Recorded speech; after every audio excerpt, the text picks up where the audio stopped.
Class 10 mathematics के video में आज हम बात करने वाले हैं एक क्वेश्चन के बारे में, जो कि है यदि त्रिभुज ABC में tan A बराबर 1 तथा कोण B बराबर 90 डिग्री हो तो सिद्ध करना है कि 2 sin A cos A बराबर 1 होता है।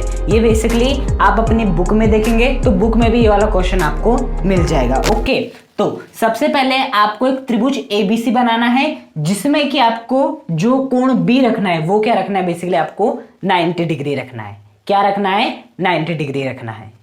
तो सबसे पहले हम बनाते हैं आपका त्रिभुज ABC। ओके, तो त्रिभुज ABC आपको इस प्रकार से रखना पड़ेगा।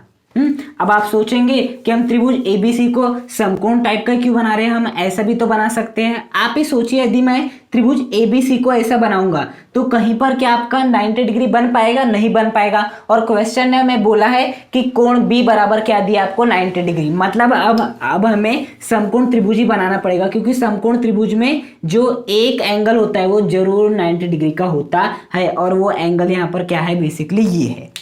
और क्वेश्चन बोल रहे हैं कि आपका कोण B बराबर 90 डिग्री है, मतलब इसे मुझे B नाम देना ही पड़ेगा। B 90 degree. यहां मैं A नहीं दे सकता। यदि यहां पर मैंने A दे दिया तो क्वेश्चन ही गलत हो जाएगा। क्वेश्चन ने क्या बोला है? आपको B को 90 डिग्री करना है, कोण B बराबर 90 डिग्री रखना है, अर्थात ये जो B होना चाहिए वो 90 डिग्री होना चाहिए। तो ये B 90 डिग्री हो गया। अब आपकी मर्जी, बेसिकली त्रिभुज ABC बनाना था, त्रिभुज बना लिए। B नाम देना था, दे दिए। अब चाहे आप A को यहां रख दो और C को यहां रख दो, या आपकी मर्जी, आप A को यहां रख दो या C को यहां रख दो, आपकी मर्जी। हाँ, तो मैं यहां पर A को रख देता हूं, यहां पर क्या रख देता हूं? बेसिकली C को रख देता हूं। हाँ, उसके बाद क्वेश्चन ने बोला था त्रिभुज ABC, तो त्रिभुज ABC बना लिया। अब इसमें tan A बराबर 1 दिया है। बेसिकली क्या दिया आपका? tan A बराबर 1 दिया है। अब बेसिकली मैं यहां पर एक बात ध्यान रखिए, जो आपके त्रिकोणमितीय अनुपात होते हैं, साइन, कॉस, सेक, कोसेक, कॉट, टैन, ये सभी त्रिकोणमितीय अनुपात है। इसके बाद जो आपका लिखा होता है वो बेसिकली क्या होता है? आपका एंगल होता है। वो क्या होता है? बेसिकली आपका कोण होता है। और वो जो कोण होता है वो बेसिकली हमेशा याद रखना, कभी भी 90 डिग्री नहीं होगा। वो कोण 90 डिग्री को होकर जो रहना चाहे हो सकता है, लेकिन कभी भी 90 डिग्री नहीं हो सकता है। हाँ, और यदि मैं बात करूं इस त्रिभुज में, तो क्या ये वाला जो कोण A है वो 90 डिग्री है? बिल्कुल नहीं है। हाँ, तो बेसिकली हम सब कुछ हमारे साथ सही हो रहा है अभी तक, है ना, क्योंकि जो त्रिकोणमितीय अनुपात होते हैं उसके बाद जो आता है बेसिकली एंगल होता है, कोण होता है, और वो कोण कभी भी 90 डिग्री नहीं होना चाहिए। और यहाँ पर हम देख सकते हैं वो कोण 90 डिग्री नहीं है, क्योंकि 90 डिग्री तो B है, A तो नहीं है, और हमें यही तो करना है। तो ये कोण कोई ना कोई तो होगा, तो हम ये कोण मान लेते बेसिकली क्या है आपका? इतना है। ये कोण मान लिए। अब बेसिकली tan A बराबर 1 दिया है। हाँ, अब इसके पहले हम समझ लेते हैं बेसिकली tan A को यदि हम लिखना चाहे तो कैसे लिख सकते हैं? बेसिकली tan A बराबर होता है आपका लंब बटे आधार। tan A बराबर क्या होता है? बेसिकली आपका लंब बटे आधार होता है।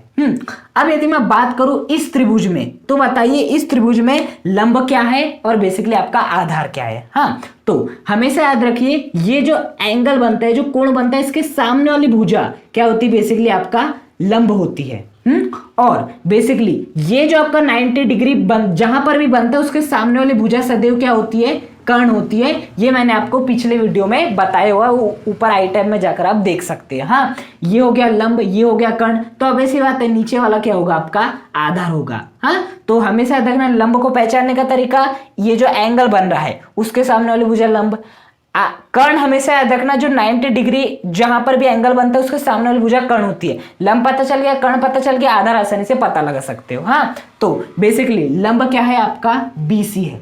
लंब यहां पर क्या है? आपका BC है। और यदि मैं आधार की बात करूं तो आधार क्या है? आपका बेसिकली AB है। AB लिखो या BA लिखो, बात वही है। हाँ, तो बेसिकली tan A बराबर होता है लंब बटे आधार। इस त्रिभुज की बात करें तो लंब क्या है? आपका BC है, या CB लिखे बात वही होगी, और आधार क्या है? आपका बेसिकली B है, या AB लिखे बात वही है। अब क्वेश्चन ने आपको क्या दिया? tan A बराबर 1। इसका मतलब एक प्रकार से उसने आपको दे दिया है कि BC upon AB is equal to कितना है? आपका 1 है। BC upon AB is equal to कितना है? आपका 1 है। हाँ, अब क्या मैं 1 को ऐसे लिख सकता हूं? देखो, जैसे कि 2 लिखा है, 2 लिखा है, 2 लिखा है। अब 2 को मैं ऐसे लिख सकता हूं 2/1, बिल्कुल, क्योंकि 2/1 की वैल्यू भी कितनी होती है, 2 ही होती है, तो है ना। तो जैसे मैं 2 को 2/1 लिख सकता हूँ, वैसे ही मैं 1 को क्या लिख सकता हूँ, 1/1 लिख सकता हूँ, बेसिकली लिख सकता हूँ। तो यदि हम यहां से आपकी बात करें तो आपके BC की वैल्यू कितनी हो गई, बेसिकली हम एक प्रकार से कहें तो आपकी 1 हो गई BC की वैल्यू भी, और यदि हम बात करें AB की वैल्यू, वो भी कितनी हो गई, 1 हो गई। आपको क्वेश्चन में जो भी दिया होगा उसे आपको स्टेप बाय स्टेप बनाना है। सबसे पहले सबसे पहले त्रिभुज ABC देता, कोण भी 90 डिग्री दिया था, तो उसके हिसाब से मैंने यहाँ पर एंगल दर्शाया, त्रिभुज बनाया आपका। उसके बाद क्वेश्चन में tan A बराबर 1 दिया था, तो tan A बराबर लंबटे आधार होता है, उससे मैंने निकाला है इस त्रिभुज में BC/AB। tan A बराबर 1 है तो BC/AB 1/1 के बराबर हो जाएगा। इसका अर्थ ये कि BC की वैल्यू 1 है, AB की वैल्यू 1 है। इतना क्वेश्चन में दिया था, मैंने जो क्वेश्चन में दिया था उसकी सहायता से इतनी जानकारी मैंने आपकी निकाल लिया। हाँ, अब बेसिकली इसके बाद आपको करना क्या है, आपको सिद्ध क्या करना है वो देखो। हमें सिद्ध करना है कि 2 sin A cos A is equal to 1। हमें क्या सिद्ध करना है, 2 sin A cos A is equal to basically 1, ये हमें सिद्ध करना है। हाँ, मतलब बेसिकली याद रखना, जब भी सिद्ध करने वाला क्वेश्चन आता है तो बेसिकली आपको एक साइड को लेके वो चलना रहता है और दूसरी साइड को लाना रहता है। हाँ, जब भी सिद्ध करने बोलता है, मतलब कि यहां पर हमें सिद्ध क्या करना है, 2 sin A into cos A बराबर 1, मतलब कि मुझे 2 sin A cos A को लेकर चलना पड़ेगा और बेसिकली मुझे 1 लाना पड़ेगा। मतलब ये क्या हो जाएगा आपका लेफ्ट हैंड साइड। हाँ, मुझे लेफ्ट हैंड साइड को लेकर चलना पड़ेगा, और यदि मैंने इस लेफ्ट हैंड साइड की सहायता से राइट हैंड साइड को ला लिया, इसका मतलब आपका जो प्रूफ दिया था वो सिद्ध हो गया कि 2 sin A cos A बराबर 1। अब बेसिकली बात आती है यहाँ पर लेफ्ट हैंड साइड, मतलब कि मुझे इसको 1 बनाना है। अब मैं इसको 1 कैसे बना सकता हूँ, चलिए जो आपको दिया है उसकी सहायता से करते जाइए। 2 अब बेसिकली साइन A क्या होगा, देखो यदि मैं बात करूं साइन A की, तो साइन A क्या होता है, बेसिकली आपका लंब बटे कर्ण होता है। बेसिकली क्या होता है, साइन A बराबर क्या होता है, बेसिकली आपका लंब बटे कर्ण होता है। तो यदि मैं इस त्रिभुज की बात करूं तो इस त्रिभुज में देखिए आपका लंब क्या है, ऑब्वियस सी बात है CB, या जिसे हम BC भी लिख सकते हैं। तो यहां पर हम क्या लिख देते हैं, बेसिकली BC लिख देते हैं। उसके बाद कर्ण, क्या आपको कर्ण की वैल्यू दी हुई है, बेसिकली हाँ कर्ण की वैल्यू तो दी है, वो कितनी दी है, बेसिकली AC दी हुई है। कर्ण क्या है आपका, AC है, या इसे आप CA भी लिख सकते हो, आपकी मर्जी। और बेसिकली लंब क्या है आपका, BC है ना। तो साइन A की वैल्यू कितनी आ गई आपकी, BC/AC। तो यहाँ पर मैं क्या लिख देता हूँ, BC/AC लिख देता हूँ, लिख दिया इतनी। उसके बाद बेसिकली आपको क्या लिखना है, यहाँ पर cos A लिखना है। बेसिकली यहाँ पर क्या लिखना है, अब आपको cos A लिखना है ना। तो cos A बराबर क्या होता है, यदि हम बात करें cos A की, तो cos A बराबर होता है आपका आधार बटे कर्ण। क्या होता है, बेसिकली आपका आधार बटे कर्ण होता है। अब यदि मैं आधार की बात करूं तो यहाँ पर बेसिकली क्या है, वो BA है, या जिसे हम AB लिख सकते। तो इसे मैं क्या लिख देता हूँ, बेसिकली AB। और यदि हम कर्ण की बात करें तो वो तो अभी भी क्या बना रहेगा, AC ही बना रहेगा। तो cos A की वैल्यू कितनी आ गई, बेसिकली आपकी AB/AC आ गई। तो यहाँ पर हम क्या लिख देते हैं, बेसिकली AB/AC लिख देते हैं। अब यहाँ पर बात आती है बेसिकली AC की वैल्यू क्या है, और आपके BC और AB की वैल्यू क्या है, क्योंकि इनकी वैल्यू जैसे हम पुट करेंगे तभी आगे कुछ होगा। हाँ, तो बेसिकली उसके लिए हम क्या कर सकते हैं, देखिए आपके पास BC और AB की वैल्यू दी हुई है। BC और AB की वैल्यू दी हुई है 1 है ना। तो मैं क्या लिख सकता हूँ, 2 इंटू BC की वैल्यू हो गई 1/AC इंटू AB की वैल्यू हो गई 1/ क्या हो जाएगा, बेसिकली ये AC। तो यहां से हमें ये पता चल गया 2 इंटू BC की वैल्यू 1 थी, AB की वैल्यू 1 थी, AC जैसा का वैसा है। अब बात आती है AC कैसे निकाला जाए। तो AC क्या है, बेसिकली आपका कर्ण है। और बेसिकली यदि हम बात करें BC क्या है, आपका लंब है।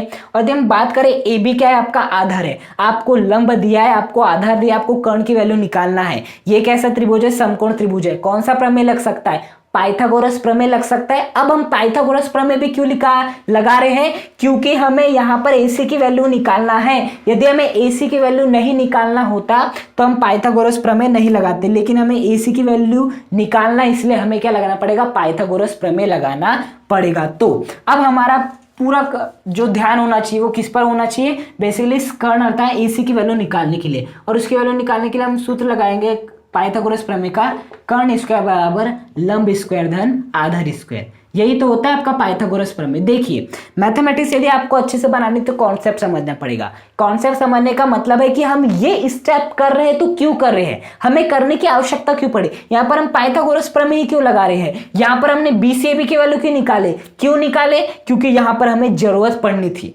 मैं तो एज अ टीचर हूं, मैं एक बार इसे पढ़ चुका हूं, समझ चुका हूं, इसलिए मैं आपको बता दे रहा हूं। लेकिन अभी आपको कैसे समझ में आएगा, ये बेसिकली आपको जब आप क्वेश्चन की प्रैक्टिस करेंगे, बेसिकली मेरे साथ क्वेश्चन को सीखेंगे, उनका कारण जानेंगे, तभी आपके माइंड में क्लिक करेगा। ओके, तो यदि यहां पर हम कर्ण की बात करें तो कर्ण क्या है इस त्रिभुज में, बेसिकली AC है, तो AC का स्क्वायर इज इक्वल टू लंब क्या है बेसिकली आपका BC है, तो यहाँ पर क्या हो जाएगा BC का स्क्वायर धन आधार क्या है यहाँ पर आपका BA है या AB है उसका स्क्वायर। देखिए मैथमेटिक्स बहुत आसान है, आप बस कई बार समझते नहीं हो, हर चीज का कारण नहीं समझते। पाइथागोरस प्रमेय क्यों लगा रहे हैं, क्योंकि हमें AC की वैल्यू चाहिए। AC की वैल्यू क्यों चाहिए, क्योंकि यहाँ पर हमें जरूरत पड़ रही है। अब बेसिकली कर्ण स्क्वायर लंब स्क्वायर धन आधार स्क्वायर, तो कर्ण क्या है आपका AC है, तो AC का स्क्वायर। उसके बाद यदि हम लंब की बात करें तो वो क्या है बेसिकली BC है, तो BC का स्क्वायर। उसके बाद यदि हम आधार की बात करें तो आधार क्या है आपका AB है, तो AB का क्या आ जाएगा स्क्वायर आ जाएगा। उसके बाद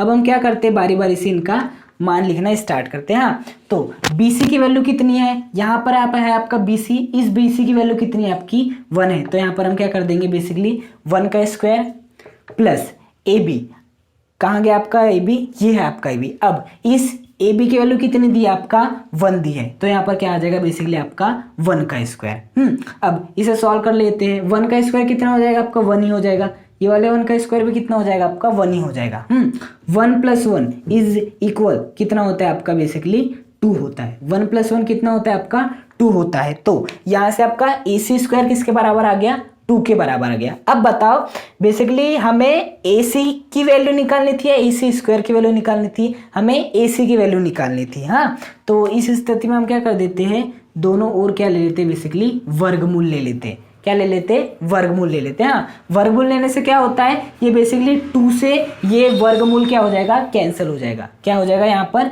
ये जो आपका 2 है, इस 2 से ये वाला वर्गमूल कैंसिल हो जाएगा और फाइनली आपको AC की वैल्यू मिल जाएगी, कितनी हो जाएगी बेसिकली √2। अब आप सोचेंगे ये वाले 2 से तो ये भी हो सकता है कैंसिल, वैसा नहीं होता। जो आपकी पावर होती है ना, यदि पावर आपकी 2 हो तो उस 2 से ये कैंसिल होता है। ऐसा नहीं कि यहाँ पर आपका 2 लिखा है, इस 2 से आपका वर्गमूल हमेशा कटता है ना।